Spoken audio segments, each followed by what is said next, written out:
Non, on n'en est pas très très loin non plus, mais je serais tenté de dire que nos organisations s'adaptent en permanence, que ce soit nos organisations hospitalières, nos organisations de sécurité. Il faut citer également les pompiers, il faut citer également la police, la gendarmerie, les CRS, tous les services de l'État. Il y a une adaptation permanente à ce genre de risque et d'énormes moyens sont mis sur la table. Donc voilà, je veux dire, dans les hôpitaux aujourd'hui, il y a une acquisition de matériel. Donc on n'est pas du tout en retard.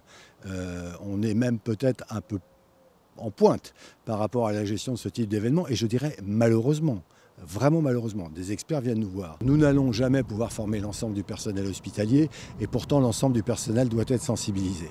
Donc il s'agit là de la formation de formateurs, on donne des clés, on donne du matériel pédagogique. Ensuite, il va y avoir une retranscription de ce qui a été fait, mais adaptée à chaque établissement. Aujourd'hui, il y a 120 personnes. Il y aura une autre session qui va être organisée avant la fin de l'année.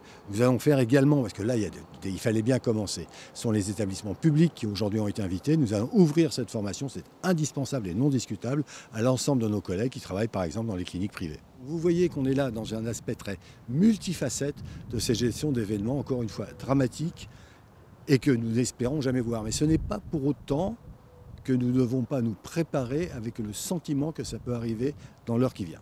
On va revenir 20 ans en arrière. 20 ans en arrière, 1998, Coupe du Monde en France. Coupe du Monde en France, et à cette époque-là, il y avait de foot, il y avait déjà une menace terroriste.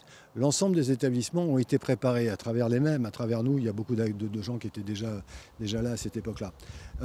Nous avons formé une grande partie de nos personnels à l'attentat chimique, au risque nucléaire, au risque biologique. Nous sommes tous équipés aujourd'hui de tenues de décontamination. Nous avons appris de décontamination, nous avons des antidotes, nous avons des antibiotiques pour le risque biologique.